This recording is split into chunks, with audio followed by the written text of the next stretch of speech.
اور اللہ کی محبت میں مسکین اور یتیم اور قیدی کو کھانا کھلاتے ہیں اور ان سے کہتے ہیں کہ ہم تمہیں صرف اللہ کی خاطر کھلا رہے ہیں، ہم تم سے نہ کوئی بدلہ چاہتے ہیں اور نہ شکریہ۔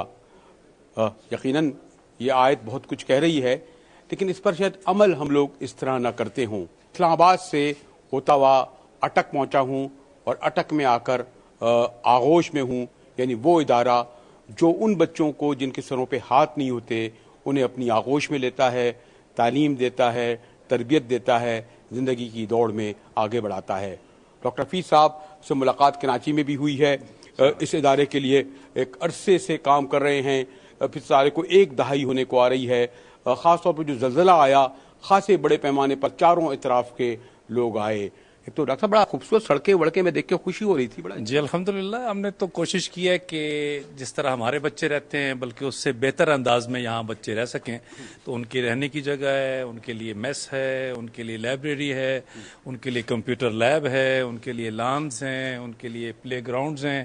ابھی ہم ایک سپورٹس کمپلیکس ان کے لیے بنا رہے ہیں، انضمام الحق نے اس کا افتتاح کیا ہے، خود آئے تھے وہ، اور انشاءاللہ یہی بچے تو کسی بھی بہترین کیڈٹ کالج سے زیادہ اچھے انداز میں یہاں پہ رہتے ہیں۔ یہ جو آغوش کا نام کیسے ایک دم تصور میں آیا؟ یہ ٹھیک ہے وہ ماں کی آغوش، تو اس کی تو ایک الگ ماں کی محبت شفقت لوگ کہتے ہیں، اس کا بدل تو نہ کوئی باپ دیتا ہے، نہ بھائی، نہ بہن، نہ کوئی اور اس کا، لیکن وہ لوگ جو باقی جو محروم ہو جائیں ان کے لیے نام کا کنسیپٹ جو آیا آغوش، تو پھر اس سب کو وہ سب دینے کے لیے کیسے؟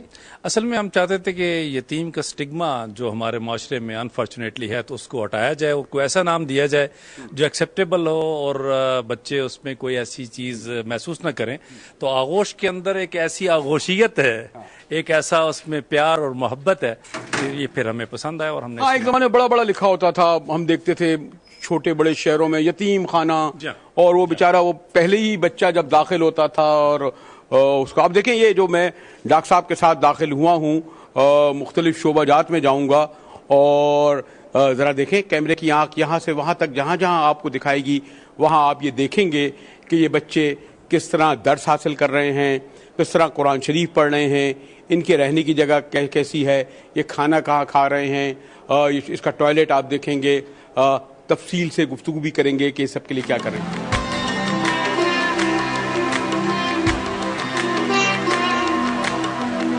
میں نے یہ سوچا کہ رمضان کے مقدس مہینے میں ٹھیک ہے سیاست اپنی جگہ ہوتی ہے، زرداری آ رہے ہیں، گیلانی جا رہے ہیں، حکومت کون، نیٹو افواج اپنی جگہ، لیکن ذرا شہر شہر جا کر ان اداروں کو دیکھا جائے جہاں خالصتاً انسانی بنیادوں پر، ہمدردی کی بنیاد پر ان اداروں کے ذریعے ان بچوں کو، ان بچیوں کو ان کی پرورش ہو رہی ہے، تربیت ہو رہی ہے، اور انہیں بغیر احساس دلائے زندگی کی دوڑ میں شامل کرنے کے لیے یہ ہمارے دوست بزرگ کام کر رہے ہیں۔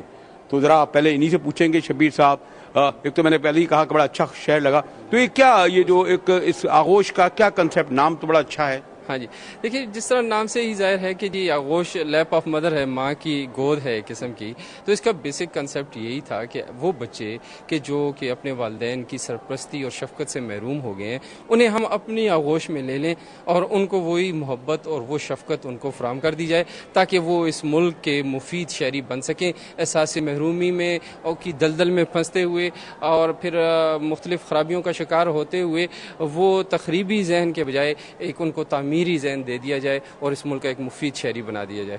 تو اس کا جو بہرحال ادارہ، اس کے سرپرست میں دیکھ رہا تھا کہ جو آغوش کے لوگوں نے، اس کو کتنا عرصہ ہو گیا یہاں اس ادارے کو؟ یہ ادارہ اس نے اپنا سفر 2002 سے شروع کیا اور اس وقت یہ صرف اور صرف ضلع اٹک کے یتامہ کے لیے تھا، لیکن جب پھر 2005 کا زلزلہ آیا اور اس میں ہزاروں بچے جو ہیں وہ اپنے والدین کی دست شفقت سے محروم ہو گئے، بے گھر ہو گئے، سب کچھ ان کا تباہ و برباد ہو گیا، ایک بہت بڑا ایک سانحہ اور ایک بہت بڑا واقعہ جس نے پورے ملک کو اور خصوصاً ان بچوں کو ہلا کے رکھ دیا. تو پھر اس وقت پھر الخدمت فاؤنڈیشن آگے بڑھی اور اس نے ان بچوں کو سرپرستی دینے کے لیے، ان بچوں کو تعلیم دینے کے لیے، ان بچوں کو ایک عزت باعزت جگہ دینے کے لیے یہ ادارہ قائم کر دیا اور یہاں پہ ان تمام بچوں کو یہاں پہ شفٹ کر دیا. یہ تعلیم یہاں کتنے تک دی جاتی ہے؟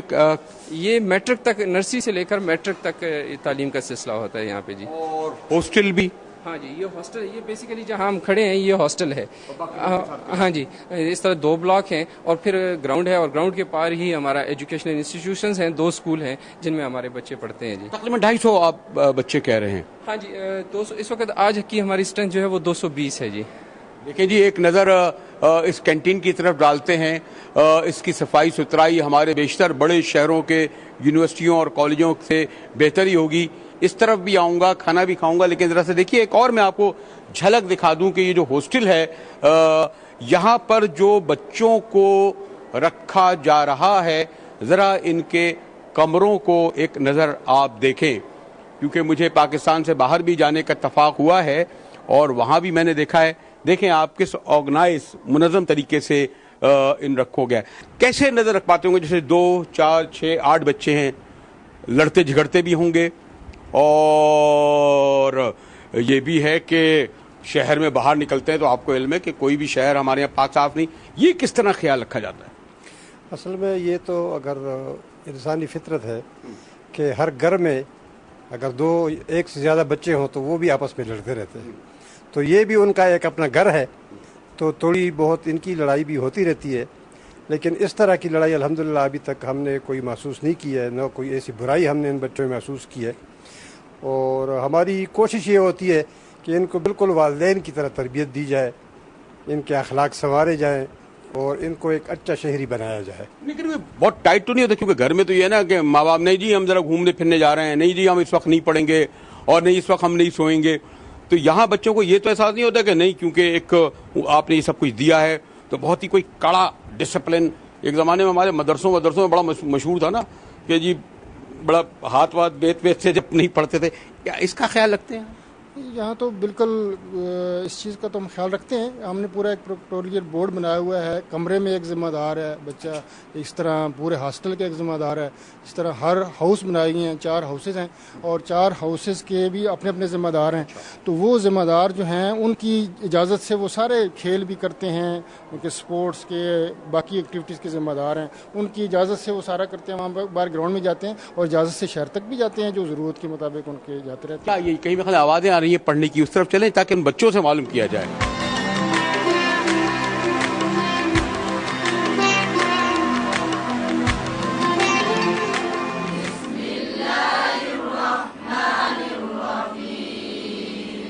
یہ بتاؤ، قرآن شریف بھی ماشاءاللہ پڑھ رہے ہو، دیگر تعلیم بھی پڑھ رہے ہو، میں ذرا ماسٹر صاحب وغیرہ کو ہٹا دیتا ہوں، کوئی تکلیف پریشانی تو نہیں ہے؟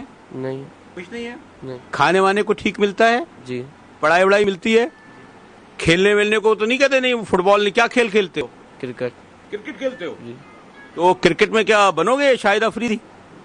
نہیں، شاہد افریدی نہیں بننا چاہتا. ہاں بیٹا، تمہارا کیا نام ہے؟ نوید اللہ. تم نوید اللہ کہاں رہتے ہو؟ پشاور سے. اور تمہارا بیٹا کیا نام ہے؟ مہران اقبال. ہدایت اللہ. محمد بلال. ہدایت اللہ، آپ قرآن پڑھنے کیا بننا چاہتے ہیں؟ عالم بننا پڑھنا چاہتے ہیں. عالم بننا چاہتے ہیں، عالم دین بننا چاہتے ہیں. ماشاءاللہ بچوں کو پڑھانا چاہتے ہیں اور عالم دین پڑھنا چاہتے ہیں. یہ بڑا اچھا بات ہے کہ آپ یہ بچوں کو تعلیم دینا چاہتے ہیں. تو آپ کھیل ویل کھیلتے ہیں کوئی؟ یس سر. کیا کرکٹ کھیلتے ہیں سر. یہ سب کرکٹ وغیرہ کیسے کھیلنے لگے؟ مجھے لگتا ہے یہ کرکٹ میں تو بڑا فٹ بال ہاکی واکی اپنا گیم ہوتا تھا بیٹا. اور اب میں ادھر آؤں بچوں کے پاس. سونگ بیٹا، تمہارا کیا نام ہے؟ سردار عالم. سردار عالم. سردار عالم، تم کدھر سے آئے ہو؟ کالام سوات. کالام سوات. ابھی میرا بھی پروگرام ہے، سوات جاؤں گا، وہاں پر خوبصورت جگہ ہے، یہ بھی اچھی جگہ ہے. تمہارا بیٹا؟ احتشام الحق. تمہارا بیٹا؟ عبد المبین. ہاں عبد المبین. یہ آپ یہ پڑھ لو، اس کے علاوہ اور کیا پڑھتے ہو؟ ہم دعائیں پڑھتے ہیں. اور کیا بننا چاہتے ہو تم؟